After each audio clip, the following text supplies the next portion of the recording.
Hello friends, Just a Lost Soul here, and welcome back to Megaquarium, where we are playing the brand new Invertebrilliant Collection. That's right, we're not doing our campaign thing today that we've been doing for ages. We're doing, not campaign, whatever. We're playing the brand new DLC that just released. It doesn't have any new, like, story content or anything, but it is a bit of a game changer when it comes to aquarium design and stuff. So we're just gonna mess around a little bit. I have been for, like, half an hour. And, yeah, see all the cool things to see, because there's some really cool stuff they've added. Now, right off the bat, you'll notice these, like, centerpiece things with corals on them. This is something this was never a thing before. This is brand new in this game. Like, and it looks amazing. So, I've just kind of whipped up this quick tank here. It's got some blacktip reef sharks in it as well to show off another thing. But basically, these are like huge placeable pieces, and then all of these soft corals that were already in the game, or just any corals, really, they need to be mounted on something like this. Oop, and they just grew, it looks like. So you place down these, like, big rock formations, and then you mount the corals on them, like so. And it creates this really cool feeling of, like, an actual reef. It's very neat. I'll build another one in a sec, probably, to show it off a little bit more. That sort of thing. So they've also added floor tanks. And one thing I will preface this with is my game is very, very heavily modded. If we just go here, like, I have so many mods downloaded from the Steam Workshop, so, because of that, there are some things that might be in this aquarium that I've whipped up here that maybe aren't necessarily a thing in the regular vanilla game, but also there's really no reason not to mod the game because you can get so many more animals and stuff. Speaking of modding, that's why this jogged my memory, is the floor tanks. This is something I've had modded in the game for a very long time, but it's really cool to have it officially, and I really like the way they've actually done it compared to how some of the other modders have, where basically there's this down point where people can access it from behind, and you can build a wall across the back so people can't see it. It's really neat and mechanically interesting. And you can see we've got some of the smaller backdrops in here, and we have horseshoe crabs, boxing shrimp, sea urchins, and I think somewhere there's like nudibranchs or something. No, I put the nudibranchs over there. But these are quite a few of the other new creatures. Most of the new animals we actually got in this DLC are the actual corals and things. You'll see we got, like, that green one there or whatever it is. It's like, let me check what it actually is. It is... What does it say? Is it Daisy Star Polyps? I don't know. No, that was new. Okay, what is this then? Whatever. Okay, it's fine. Yeah, lots of cool new corals, and that sort of thing. We got, like, those button polyps. I remember what those are. We also have these new plants, these, like, giant kelps and this, like, rubber weed-looking thing, which attach to the mounts as well. Which would look really good if you were using them for, like, a cold water tank or something like that. So, yeah, very neat. The other, like, exciting new tank type we have is this Magnifying tank, which is pretty trippy to look into, but the idea is that it makes the animals you put in it look bigger. So we have, these, what are they officially? What's their actual name? Variable neon slugs, like a little nudibranch sea slug type thing, sitting in here.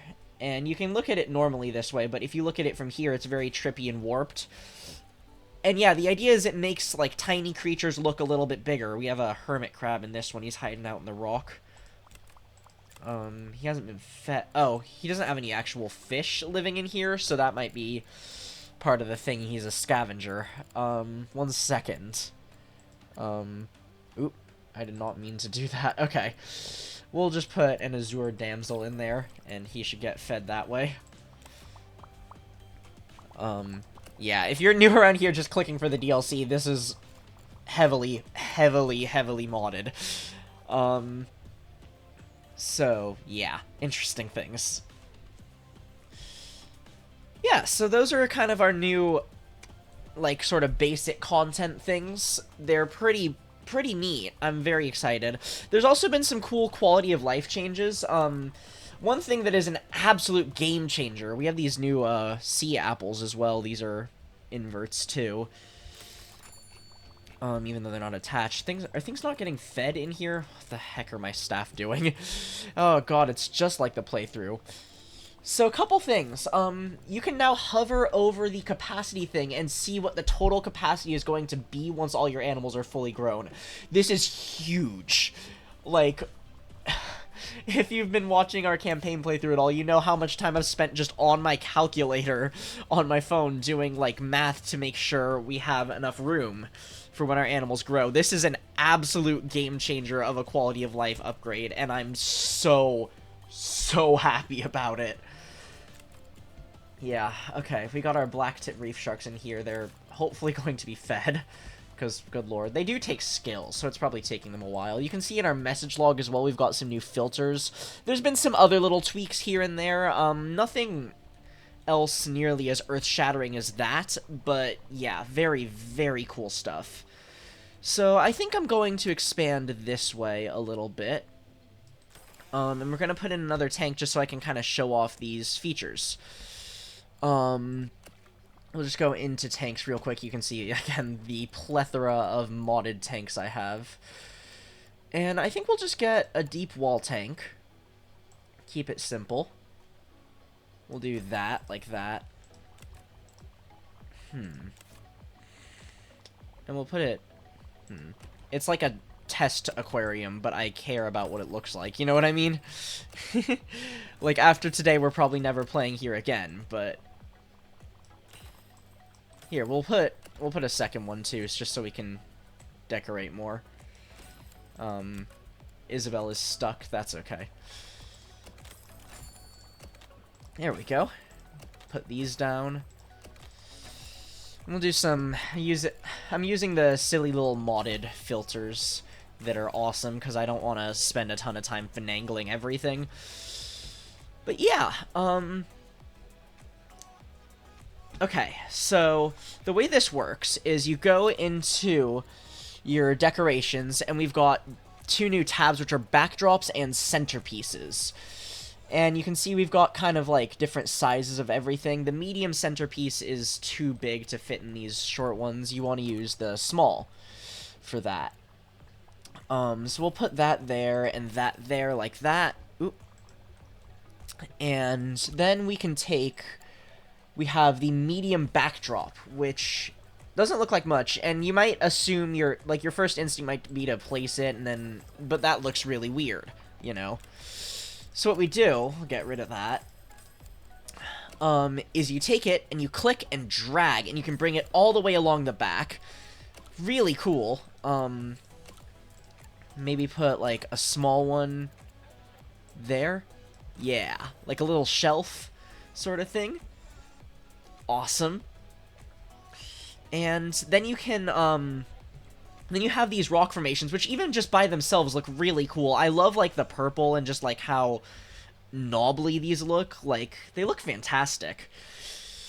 And then we can go into our animals. Scroll way down, or just collapse all. There we go.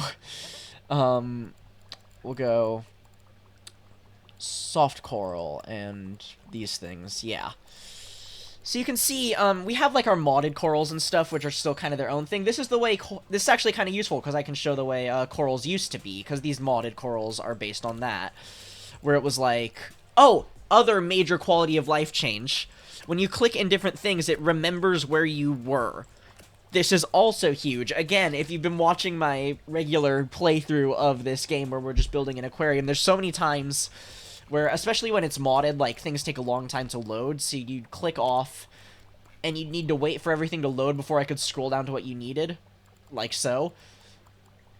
But now, you can click over here, it remembers where you were, and you can click over here, it remembers where you were.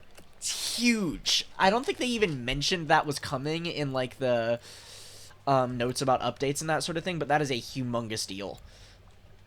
So yeah, corals used to kind of operate like this, where it was just like a rock piece you placed that had a coral attached to it, which was fine, and I'm kind of glad. It would be it'll be lovely to see modders, like, make more corals that fit with this. With the way these backdrops and centerpieces work, but I also I think you could build a really diverse reef using a mixture of the two, and it'd look really great. But yeah, what you do, we'll take our blue tubular sponge, is you just place things down on there. I don't have, lights on this. 1 second. Yeah, there we go. So, yeah, you just click, and you can, if you scroll, we'll get some... It is green xenia. Okay. If you scroll, you can kind of control where on the rock it goes and that sort of thing. And it's very, very cool and, like, quite intuitive, actually. You can make some very diverse-looking things. Look at some stony corals. Let's see, we'll try that for that. We need a bit of calcium, too. Calcium has kind of been refined a little bit, so now it's, like, more of a hard requirement for a lot of animals.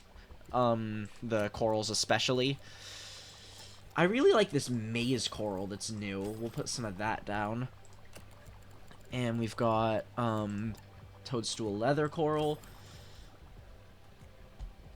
And, yeah, it looks great. And, like, just like that, you can have, like, a super dynamic and diverse reef. Again, I'm very, very excited to see people kind of, like, take the... Basically, really excited to see where people take this in terms of modding and that sort of thing. From what I've seen so far, I haven't messed around with it too much. This doesn't seem to conflict too heavily with any major mods or anything like that, which is good.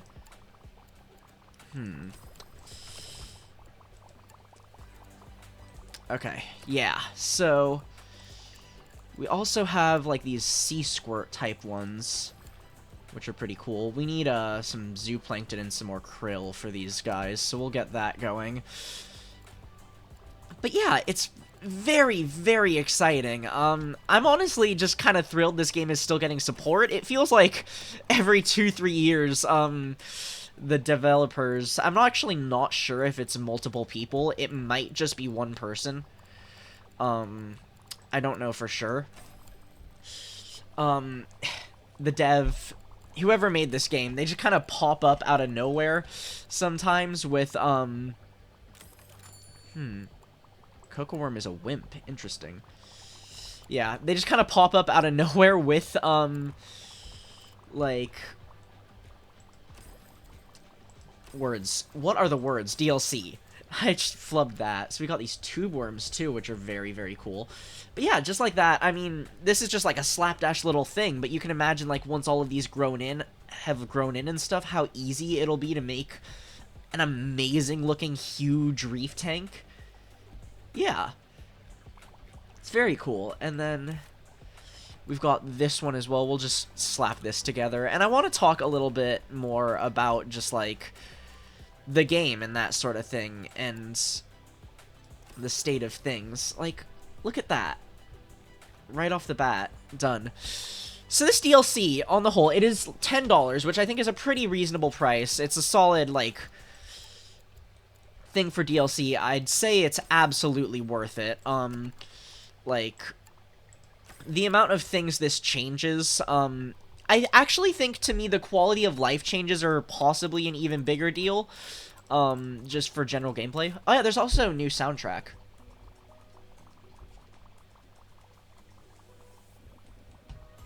Like, it's a bop. I really like that. Like, I love the soundtrack to this game, but, like, it does get a little bit repetitive when you have, like, 200 hours in it or whatever I have. So getting some new variety is nice, and I really like this new track. Is that Jacksepticeye? Where'd he go? Where'd he go? There was a guest who looked like Jacksepticeye for a second, and then he was just gone. Okay. Good lord. So we'll put that on there. We'll put in some more tube worms. Yeah. So, just really cool stuff throughout. So this DLC is $10. I'd say it's absolutely worth it just for the amount of things it changes in terms of how you decorate tanks and stuff like that. One thing I am curious about is whether or not the corals changed if you didn't buy the DLC, because theoretically that would make them unusable, so that'd be interesting. I don't really know. But yeah, for what it is, this is absolutely worth picking up. I love that the game is still getting support. I would say, compared to some of the others, Deep Freeze, which was the last DLC before this, was definitely more impactful, I think, in terms of adding new things. It added marine mammals and birds and the whole frozen species thing, as well as the deep sea animals and the abyssal tanks, which I'd say was definitely a bigger deal in terms of, like, adding things to the game. But for what this one does, I think it's fantastic. For what it set out to do, it absolutely achieves. I'm very, very happy with this DLC. Yeah. Just kind of rambling. But yeah, absolutely worth picking up, as well as, like, even if... For me, it's also just, like, supporting the developer. I think it's one person, I don't know. Just because they've made a really incredible game, and I feel like this game is so underrated and deserves so much more love than it gets. And, like, there's definitely a community for it, but I wish it was more popular, you know what I mean? And I'm kind of hoping this will, like, reignite, like, the community a little bit, because I love this game, and it's amazing, and it deserves to be played a lot. My corals are dying. What? Are you hungry? Okay. They need oyster egg. Yeah, there's some new foods and stuff as well. And I believe there's also, like, some new posters and that sort of thing. If we go glance in here in facilities, there is also, right, I forgot, there's also some new food things. There's a slushy machine, which I think goes nicely with, like, Froyo. Yeah, that's a nice, like, movie theater vibe, actually. And there's also a fries machine, which is awesome. Click tools again. It doesn't matter, because there's, yeah. Like, you can click wherever. It remembers where you were. It's amazing. I love it. You can get, like, an invertebrate poster, connect it to this. Yeah, okay. So that's, I believe, a wrap on this DLC. That's pretty much all the stuff it includes. There's some other little things, some other specific creatures. But yeah, it's really, really exciting stuff. I highly recommend picking it up. It's amazing. We need some more oyster egg, it looks like. It doesn't even matter. Like, I'm never gonna load this save up again. You know what I mean? But it matters to me. I don't know. Okay, so, yeah, we're gonna leave this off here. Thank you so much for watching. Hope you enjoyed. Hope you're excited about the DLC. Let me know what you think of it in the comments. Like and subscribe if you want to see more. And I hope you have a delightful rest of your day. Goodbye.